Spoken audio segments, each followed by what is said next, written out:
What's up, guys? So I got a 98 Buick LeSabre V6 right there, and I don't know if you can see, but this little pellet, this little ohm thing in the key, basically. I was working on my car for 3 days. Everybody told me it was the sensor behind the harmonic balancer. I forget what you call it, but the crankshaft position sensor. And so I went and bought a puller, went and bought the sensor, had to pull the harmonic balancer off, pull the belts off, and it was a real pain in the ass because once I bought the kit, it didn't even have the right bolts. So I had to go order bolts, and then I came back here and then I put 3 bolts into there, and one of them they sold me was stripped, so I had to go back to the store, get another bolt. And then when I tried pressing the pulley off, I didn't know that that kit that they gave you, the head of the bolt, the main bolt, was too big, so it didn't go through the harmonic balancer, and I actually pressed that into the harmonic balancer, and so I had to weld a long rod, like a threaded rod. I welded that to that tip after it was pressed and stuck into the harmonic balancer. I couldn't get it out. So, and then I put like 4 big sockets on the end of it, and then a nut, and then like 4 washers, and then another nut. I actually show you right here what I made. Oh, I can't get it out. So here it is. Actually, that's the tip of the the puller.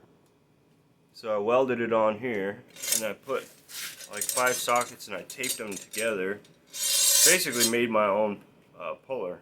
Put a nut and some washers and 2 more nuts to stop it, so it ain't going nowhere past that. I did that about 3 times. 1, 2, 3, and it pulled that thing right out. This is the main thing I was after, none of this other stuff. And so I could probably actually use this. This is a good way to make a puller if you need to. Just grab, this is all from stuff that I had laying around. Just a couple sockets, some electrical tape. Pulled this off of something I was working on. Some nuts and washers that you got laying around that were actually, they were actually with this. So it's fairly easy to make. So that's how you make a puller. Anyway, so it wasn't this sensor. There's 2 more bolts. Once you have the harmonic balance, you have to make sure that that puller bolt goes through the middle without hitting the thread. So you need like something really small. I just took a small metal stock and stuck it in there, and you have to cut it to a certain length, and then you put that bolt right up against it, and so it goes right through the harmonic balancer. And so you're pushing against the engine, or basically the engine, and it will pull the balance. There's plenty of videos online how to take it, so I'm not gonna make another one because there's many of them. But that's how you take a harmonic balancer off. It's a puller kit. Yeah, actually, I got the kit right here. So I guess I could show you the kit real quick. Looks like. Hold on. Come on.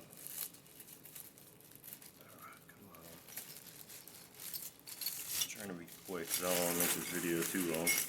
You know what I mean? It's like this, and you got your main bolt. It's a big bolt that goes through here, and then you take 3 bolts. 1, 2, 3 bolts, and they're fine threaded bolts. I think it's 20 dash.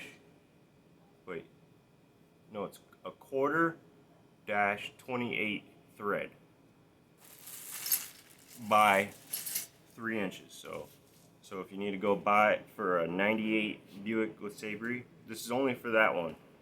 It's 20 dash, no, sorry, it's a quarter dash 28 by 3 inches long bolt, and you get 3 of those. And then the main bolt comes with the kit. So that one you actually have to go buy your own bolts.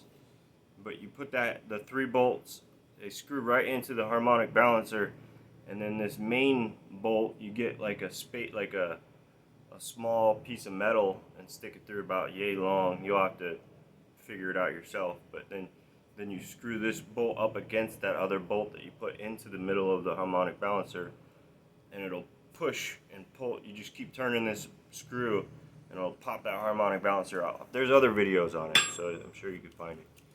Anyway, the main reason I'm making this video is because of this here. This little ohm. Basically what I've figured out is that, so if you're having security passcode issues, like to where your security lights popping on and stuff or malfunctioning, the weird thing about my car is that everybody else's wouldn't even crank. The security just shuts off. Mine was still cranking. So I checked for fuel. I pressed the little, AC looking bicycle tube, and I got fuel squirting out once I turned it on and primed it. So it wasn't a fuel. Well, I still wasn't sure if maybe it was the injectors or the power going to the injectors. So I could have still had a problem there that I wasn't sure of. But I decided to check for spark, and that's when I learned that I wasn't. It was completely shutting my electric off, which is weird because basically it was shutting my starter off. No,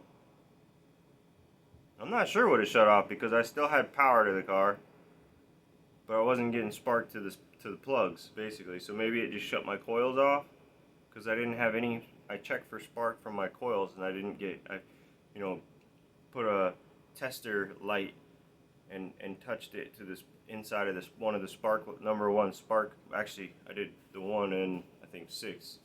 I tried both of them, and there's 4 coil packs. I wanted to see if another coil pack was working. None of them had spark, and then I hooked the wire to the spark plug end. I pulled it off a spark plug, connected it to the spark plug wire, and tested it on a bolt, and I never got anything.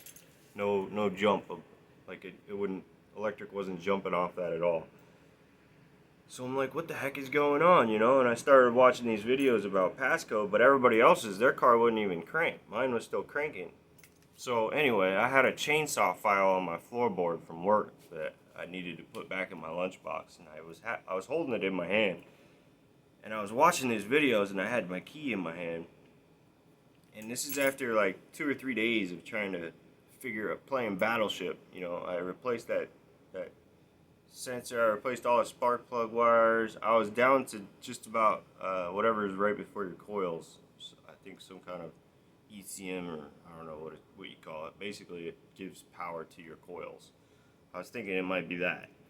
But that is what I think my security alarm shut off. So I remember this spare key that I had. For some reason, every once in a while, it wouldn't start. So I'd have to play with it a little bit. Or my security light jumps on every once in a while when I'm driving down the road. So I'll start thinking maybe it is the key, and I'm looking at this, and I got this file in my hand, and I noticed that on that little piece of chrome metal on the key, I started filing that down a little bit, just barely. I didn't like file it down. I basically just scraped it enough to where it was shiny metal on both sides.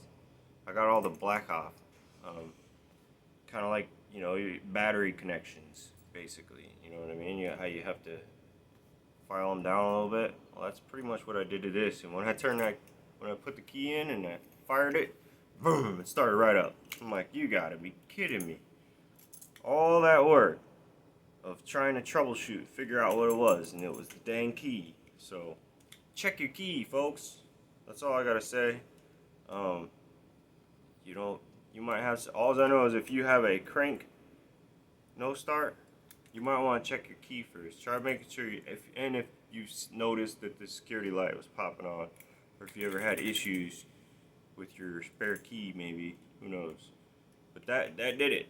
And basically what happened is I was going to work and my fuel was low. My gas light was on, so I thought I was out of fuel. And so I work up a mountain a little bit, and I'm on a slope. So I was thinking maybe the fuel was on one side of the tank. Well, I pushed my car down the road to get on the level ground. That didn't do it. So I put 5 gallons in, and that wasn't enough to do anything. And it would just crank until the battery died. I tried over and over and over again. And I had it towed all the way to the shop, and that's when someone told me it was the crank position sensor or the camshaft position sensor, or you know, there's so many different theories of what it might be, but it turned out to be something as simple as filing these down a little bit, just enough to make bare metal. Don't file them down to where you're destroying these, because I don't know if that would, you know, this probably has to be a certain width in order, so you don't want to take much of the metal off, you just want to take the black off of the metal. So there you go, try that first, folks. I don't see any videos online of anybody telling me to do this, because I've looked and looked and looked, and the only ones I've seen are nobody says to file these down either. They want you to look through it and blah blah blah, but they just, yeah, there's no videos of someone saying to file these down at all. I looked high and low and I didn't find any. And also the other thing that I noticed is everybody else's car wouldn't even crank. Mine still crank, so it'd be nice if somebody explained that one to me. Either way, I might make some videos on this Ford. I'm doing the water pump. I did a new exhaust. Basically what happened was I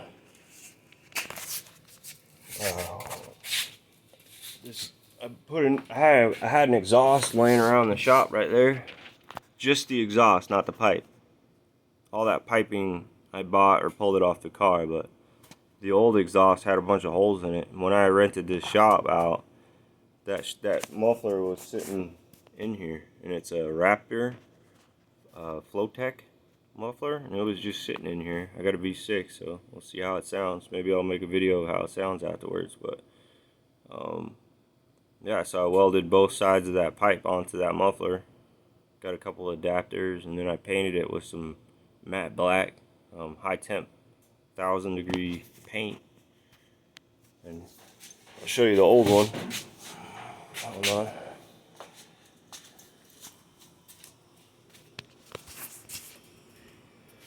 There's the old one. It's got some holes in it. Rip that off. And then I'm installing that one over there. Yeah, on this, see, I got to do the water pump. All the bolts busted off. I got some new studs, but I don't know how I'm gonna get these bolts out right here. I might have to cut the timing cover off, and seeing how I'm this deep, I might have to replace some of the gaskets too, because the oil's leaking. But it's sat here for about a year now. I just didn't even want to mess with it. I wasn't sure if I want to put the money into it or not. Maybe if I get enough views on this, maybe I will. So, if anybody wants to see that, let me know in the comments. Alright, I'm out.